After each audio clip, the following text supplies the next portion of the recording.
चलिए सीधे रुक लेते हैं। हमारे साथ संवाददाता नितिन धीमान हमारे साथ जुड़ गए हैं। नितिन, प्रधानमंत्री नरेंद्र मोदी ने डोनाल्ड ट्रंप का आभार जताया है जिस तरीके से डोनाल्ड ट्रंप ने हमास को अल्टीमेटम दिया। अब जो जानकारी मिल रही है कि हमास तमाम शर्तों को पूरी करने के लिए तैयार हो गया है।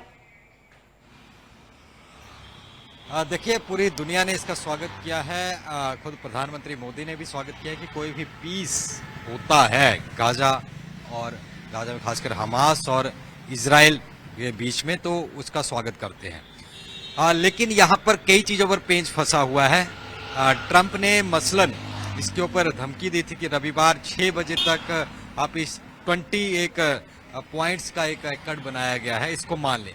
लेकिन गाजा शांति के लिए तैयार हो गया है, हमास शांति के लिए तैयार हो, लेकिन हमास ये जानकारी मिली है कुछ चीज़ों पर, शर्तों पर दोबारा से चर्चा चाहता है, जिसमें खास करके ये है कि सबसे पहले जो अब फलस्तीन जो गाजा के अंदर फलस्तीनियन गवर्नमेंट होगी, एक अस्थाई फिलहाल एक कमेटी होगी, और उस कमेटी को में जो लोग होंगे उसमें हमास का कोई नहीं होगा। ये गाजा हमास इसके ऊपर दोबारा से विचार चाहता है, और हमास का ये कहना है कि जो कमेटी को हेड करे, क्योंकि जो पीस प्लान ट्रंप की तरफ से है उसको हेड एक पीस कमेटी बनाई जाएगी जिसको हेड ट्रंप करेंगे, और उसमें टोनी ब्लेयर भी होंगे और भी बाकी लोग होंगे। लेकिन हमास ये चाहता है कि उसको अरब देश और ईरान ये सब उसमें शामिल हो, वो उसको रन करें। दूसरा जो 20 पीस अकॉर्ड में कहा गया है कि इसमें हमास को पूरे तरीके से हथियार छोड़ने होंगे, तो इसके ऊपर हमास नहीं तैयार हो रहा। उनका कहना है कि अगर हथियार छोड़ दिए तो वर्ल्ड में मैसेज आएगा कि हमास सरेंडर कर चुका है। और इसके साथ साथ कुछ और पॉइंट्स हैं जिनके ऊपर की हमास चर्चा चाहता है। ये नहीं कहा गया कि वो नहीं मानेगी चीजें, ये कहा गया कि इन पर चर्चा होगी कुछ पॉइंट्स को लेकर के। तो कहीं ना कहीं बात जरूर बन रही है। जो लगभग 2 साल पूरे यहाँ पर हो चुके हैं, अक्टूबर में ही शुरू हुआ था युद्ध, 2023 में 2025 शुरू हो गया, और अब जो बर्फ पड़ी थी, जमी हुई थी, वो ठंडी वो पिघल रही है तो दोनों के रिश्तों के बीच। हालांकि ये सब तब हुआ जब ट्रंप के साथ नेतन्याहू ने मुलाकात की। नेतन्याहू ने, इजराइल ने थोड़े दिन पहले हमास के जहां जहां ठिकाने हैं गाजा में तो पूरा तबाह कर दिया है बमबारी करके। जो और जगह थे, लेबनान हो, कतर में हो, वहां पर भी हमले, कतर में बम फेंका था। उसके बाद कतर काफी ज्यादा नाराज हुआ था, तो ट्रंप से मिलकर के नेतन्याहू ने फोन करके माफी मांगी इसके लिए। और फिर ट्रंप ने कहा कि अगर ये पीस प्लान हमास ने नहीं माना तो वो अटैक कर देंगे। आज 6 बजे तक का, कल 6 बजे तक का वक्त दिया हुआ है। बिल्कुल, चलिए नितिन, लौटेंगे आपके पास। हमारे साथ रक्षा विशेषज्ञ दर्शन सिंह ढेलो जी भी जुड़े हुए हैं। सर, बहुत स्वागत है आपका इस खास चर्चा में। जिस तरह से हमास तैयार हुआ है और जिस तरह से राष्ट्रपति डोनाल्ड ट्रंप ने अल्टीमेटम दिया था, अब पूरे विश्व भर में उसकी सराहना हो रही है। इस पूरे मामले को आप कैसे देख रहे हैं? देखिए, एक उम्मीद जगी है 2 साल के बाद कि हमास कुछ शर्तों पे राजी हो। सबसे इम्पोर्टेंट बात जो इजराइल जिस बात पे बड़ा हुआ था वो ये है कि हमास सत्ता से हटेगा, फिलिस्तीनियों को सत्ता देगा। जब तक हमास सत्ता में रहेगा तो कोई समझौता नहीं हो सकता। और अब लगता है कि हमास ने वो बात मान ली है, तभी बात आगे बढ़ी है। अदरवाइज अगर वो वहां पे सत्ता में रहेगा तो वो अपनी जो कार्रवाइयां जारी रखेगा। उसने ये भी माना है कि हम अपनी सारी चीजें जो मिलिट्री एक्शंस हैं, टेररिज्म है, उसको डिसमेंटल करेंगे। तो कहाँ तक हमास इसको एक्चुअली ग्राउंड पे मानेगा, वो देखने वाली बात होगी। क्योंकि ऐसी जो टेररिस्ट ऑर्गेनाइजेशन होती हैं, हमारे यहाँ भी ऑपरेट करती हैं। जो JNK में हुआ, कई बार समझौते हुए हैं और अक्सर समझौते बाद में टूट जाते हैं क्योंकि इनके कोई असूल नहीं होते। इनका जो अपना एजेंडा है टेररिज्म का, तो मुश्किल लग रहा है कि हमास मानेगा। हाँ, उसके ऊपर अब प्रेशर डबल हो गया है क्योंकि US का भी प्रेशर है। धमकी दे दी है डोनाल्ड ट्रंप ने उसको संडे तक के ये मानने के लिए। तो अच्छी बात है कि उसके प्रेशर से अगर हमास इस पूरे कॉन्फ्लिक्ट से बाहर हो जाता है तो निश्चित तौर से आगे शांति की तरफ बढ़ेगा। और पहली बात, जो बंधक हैं उनको छोड़ने पे अगर सहमति बन गई है, दोनों साइड में बंधक है, क्योंकि पहले हमास वाले उठा के ले गए थे इजराइल के अंदर से, उसके बाद जो कहीं ना कहीं से बंदे पकड़े हैं वो इजराइल के पास भी हैं। तो अगर इनको छोड़ा जाता है, उसमें ये भी कहा गया चाहे वो जीवित हैं चाहे मृत हैं, उन्हें छोड़ा जाएगा और उनका जो निशानदेही वगैरह सारा कुछ आइडेंटिफाई किया जाएगा। अगर ये हो जाता है तो काफी हद तक प्रॉब्लम सुलझ सकती है। 20 पॉइंट एजेंडा है, जैसे उन्होंने डोनाल्ड ट्रंप ने कहा कि यूएन की फोर्सेस डिप्लॉय करेंगे, एक रीजनल काउंसिल भी इस्लामिक कंट्रीज की बनाएंगी, तो इससे जो है बाकी वहां से इजरायली फोर्सेस विड्रॉ कर जाएंगी। कोई भी वहां पे इस तरह की कार्रवाई नहीं होगी जो ऑफेंसिव लगे, और वहां पे जो लोग जाना चाहेंगे गाजा स्ट्रिप से उनको रोका नहीं जाएगा, जो आना चाहेंगे उनको रोका नहीं जाएगा। अगर ये सारी चीजों पे सहमति हो जाती है तो निश्चित तौर पे एक शांति की तरफ जो उस क्षेत्र में ये एक बहुत बड़ा कदम होगा, और इसके लिए अगर डोनाल्ड ट्रंप को हम बधाई दें तो कोई गलत नहीं होगा। प्रधानमंत्री ने भी दी है, क्योंकि ये लड़ाई अब 2 साल से चल रही थी और लगातार जो गाजा में नुकसान हो रहा था, हमास के सारे ठिकाने ध्वस्त हो सकते थे। सिर्फ गाजा में ही नहीं, जो उनके ठिकाने बाकी कंट्रियों में भी थे वो भी ध्वस्त हो रहे थे, और जो फिलिस्तीनी लोग हैं वो बुरी तरह सफर कर रहे थे, क्योंकि एक एम्बार्गो था, ना वहाँ मेडिसिन पहुंच रही थी, ना पानी इधर, ना बहुत सारी चीजों की जो उन्हें तकलीफ थी जो डेली वो हो रही थी।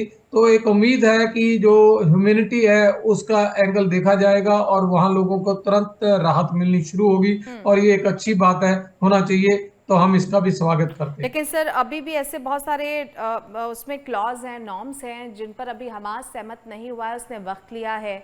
तो जो एक जानकारी मिल रही है कि 20 सूत्री या एक शांति प्रस्ताव तैयार किया है डोनाल्ड ट्रंप ने, उसमें बहुत सारी ऐसी चीजें हैं, ऐसे प्रस्ताव है जो शायद हमास के गले नहीं उतर रहा है। जी हाँ, सबसे बड़ा तो यह है कि अगर वो सत्ता छोड़ देंगे तो सारा कुछ ही सेटल हो जाएगा। अब सत्ता वो किस तरह से छोड़ेंगे, या बैकग्राउंड में रहेंगे, या अपने लोगों को आगे जो काउंसिल बनेगी उसमें अपने लोग ही लाके इनडायरेक्ट सत्ता लेने की कोशिश करेंगे। देखिए, हमास चुप बैठने वाला नहीं है, इतनी आसानी से वो सत्ता नहीं छोड़ेगा। वहां पे अगर हमास सत्ता से बाहर हो जाता है, हमास से लोकल लोग भी तंग हैं, वो भी उनको ढूंढ ढूंढ के मारेंगे। अगर हमास, इसलिए हमास के लिए जरूरी है भी कुछ ना कुछ पावर अपने पास रखनी है, क्योंकि लोगों को मालूम है कि हमारी बर्बादी का कारण वहां पे हमास है। हमास ने पूरे गाजा स्ट्रिप में टनल खोद रखी हैं, हॉस्पिटल्स के नीचे, बाकी स्कूल्स के नीचे, और इस तरह से ह्यूमन शील्ड बना के वहां के लोगों को यूज किया है, ताकि अगर नुकसान हमास का कोई करना चाहे तो सबसे पहले लोकल पॉपुलेशन का नुकसान हो। तो हमास के लिए बहुत ही ये टाइट जो डिसीजन होगा कि कैसे इस चीज को वो मानते हैं कि हम सत्ता से बाहर हो जाते हैं। अगर सत्ता से बाहर हो जाएंगे तो बाकी जो 20 पॉइंट है उसमें कोई प्रॉब्लम नहीं है, पर अगर वो सत्ता में रहेंगे तो उसमें से बहुत सारे पॉइंट, जैसे कि कोई भी आ सकता है, यहाँ से जाना चाहते हैं लोग जा सकते हैं, तो बहुत सारे लोग शायद गाजा से ही अपनी जान बचाने के लिए निकल जाए और वहां पे सिर्फ हमास ही रह जाए। तो हमास कभी नहीं चाहेगा कि उसकी जो ह्यूमन शील्ड है वहां पे वो खत्म हो जाए और वो अकेला पड़ जाए, और उसको बर्बाद करना अमेरिका के लिए और इजराइल के लिए आसान हो जाए। तो हमास की अभी देखना पड़ेगा कि किस तरह से कौन कौन से पॉइंट पे जो पेच फंसा है उसको मानते हैं या कहीं नेगोशिएट करते हैं। बिल्कुल सर, लौटेंगे आपके पास। नितिन भी हमारे साथ जुड़े हुए हैं। नितिन, जिस तरीके से दर्शन सिंह ढिल्लों जी कह रहे थे कि इतना आसान भी नहीं है कि हमास सभी शर्तों को माने और खासतौर पर जो सत्ता है उसके हाथ में उसको वो छोड़े, तो अभी रास्ते पूरे तरीके से क्लियर नहीं है। देखिए रेणु, इसमें एक और चीज है कि एक वहां पर माइंडसेट या पुरानी एक देखें जिस तरीके से पैलेस्टीन को आजाद इजराइल से करने के लिए सबसे पहले पीएलओ बनी थी, Palestine Liberation Organization, Yasser Arafat head कर रहे थे। लेकिन जैसे ही आगे इस पीएलओ ने इजराइल के साथ पीस की बात शुरू की तो लोगों ने ही उसको दबाना शुरू कर दी कि आप इजराइल से पीस की बात क्यों कर रहे हो। फिर हमास बड़ा जिसने डायरेक्ट कॉन्फ्लिक्ट लिया। वहीं इजराइल में भी एक पीएम को उन्होंने मार दिया था, कत्ल हो गया था, क्योंकि उन्होंने पीस की बात की थी। तो दोनों ही देशों में कॉन्फ्लिक्ट इस बात का है। दूसरा यहाँ पर सबसे बड़ा सवाल यह है कि पूरे अरब देश जो इकट्ठे होकर के, जिस तरह पाकिस्तान भी कह रहा था कि जैसे नाटो है वैसे अरब देशों का भी एक नाटो हो और वो हम गाजा में अपनी सेनाएं भेजे, एक बात यह भी हो रही थी।